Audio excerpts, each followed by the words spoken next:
Eddie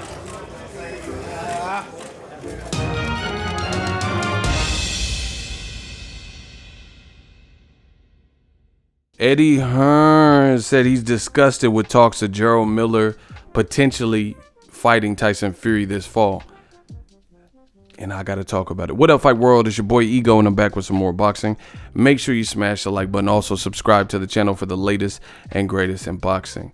Now, Eddie Hearn just did a recent interview where he talks about disgust for the rumors that Tyson Fury needs a fall opponent. They're saying that he's going to come back October, November, possibly in October with Top Rank and Frank Warren. And, you know, he got past Tom Schwartz, past that with flying colors. Who is Tom Schwartz?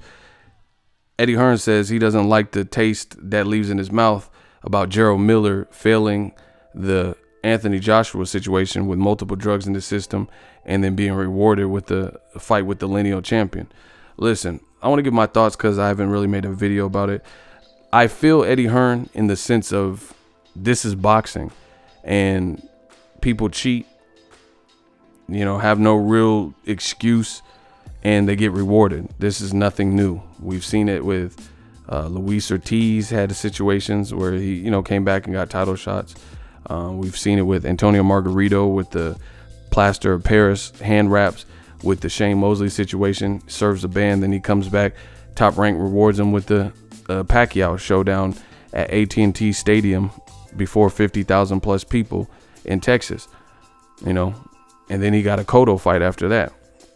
So we've seen this type of behavior in boxing. So I'm not really surprised. You know, you look at Adelaide Bird, scorecards be crazy in the Canelo Triple G. She fighting, or she's scoring fights 2 weeks later. Same thing with refs and other judges that have had hanky, you know, questionable scorecards. So I'm not really surprised by Tyson Fury versus Jarrell Miller. It is what it is. Jarrell Miller's my guy. He obviously made a mistake.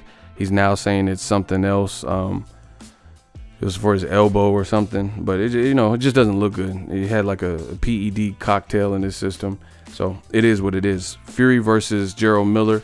I don't think it's a bad fight in terms of stylistically speaking, but again, I feel Eddie Hearn in the sense of how can you be rewarded?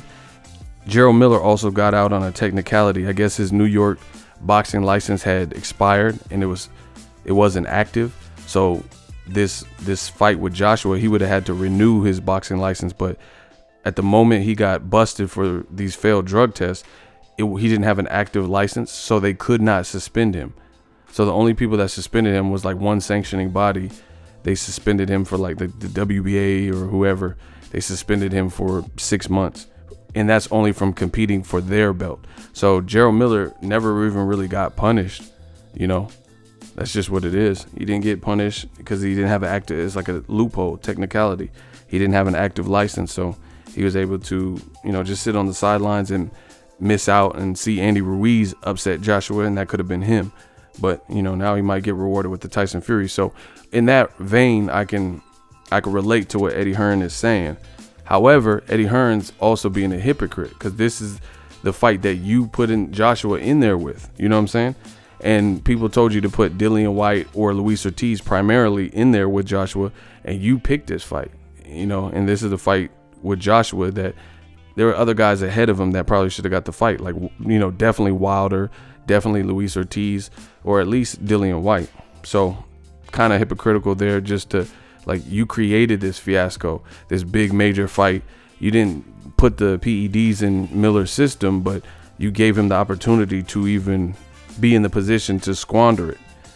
The other thing, more importantly, is a lot of people, they do and say a lot of hypocritical things like, oh man, how can Miller be back? How could they give him a Tyson Fury fight? But Joshua sat up here and fought Alexander Povetkin, who failed 2 drug tests in 1 year. He had meldonium in his system, got the Wilder fight canceled. We didn't hear Eddie Hearn really get on the horn and say too much then. Then he failed like 5 months later that same year in December or so, and he was supposed to fight Bermane Stiverne. You know, the meldonium situation was recently banned, so he kind of got out like Miller on a technicality. So Povetkin was sentenced to one more task before becoming Wilder's mandatory after that, because they weren't able to kind of convict him with the meldonium since it had recently been banned. and there was no way to prove when he ingested it. So they said, you know what, fight Bermane Stiverne. Winner of that is Wilder's mandatory. Then he messes that up. Povetkin, after the weigh-in, fails another drug test. He did serve a suspension, but actually he fought the next day. Povetkin fought against Johan Duhaupas, and then I think he got suspended because I didn't really hear from him. But then he came back and fought David Price on a rematch room card. So what is Eddie Hearn talking about? How is he going to be mad at Jarrell Miller when he put Alexander versus Price. He put Alexander Povetkin in there with David Price on an Anthony Joshua undercard. Povetkin knocks out Price. Then magically he moves up to the rankings, and Povetkin fights Joshua next when the world wants to see Wilder versus Joshua. And they were allegedly in negotiations. And Eddie Hearn says, oh, Wembley's not available in September. And then later changed it and fought Joshua versus Povetkin in September at Wembley. So I think Eddie Hearn, you know, most boxing fans, I could understand if they were saying it, but for Eddie Hearn to say this stuff is hypocritical, because if you're so against cheaters, you know, in situations in like lenient sentencing, then how come you gave a cheater, Povetkin, opportunities on your own cards with David Price, and then a shot at 4 titles with Joshua that didn't sell out? Man, old media is looking ugly. Let me know your thoughts. Drop it in the comment section. What do you think of Fury if he does fight Jarrell Miller? The names I'm hearing are Jarrell Miller, maybe Kubrat Pulev. You know, it's not. Bob Arum said he wants to fight Wilder this year, but it sounds like Showtime already has plans for the Luis Ortiz fight, so they're not going to stop that. When Bob Arum told him Tyson Fury needed 2 tune-ups, and now reverse it to make Wilder Joshua and hurry up and scramble to put that mega fight together. So it looks like Fury will have an interim fight, and so will Wilder.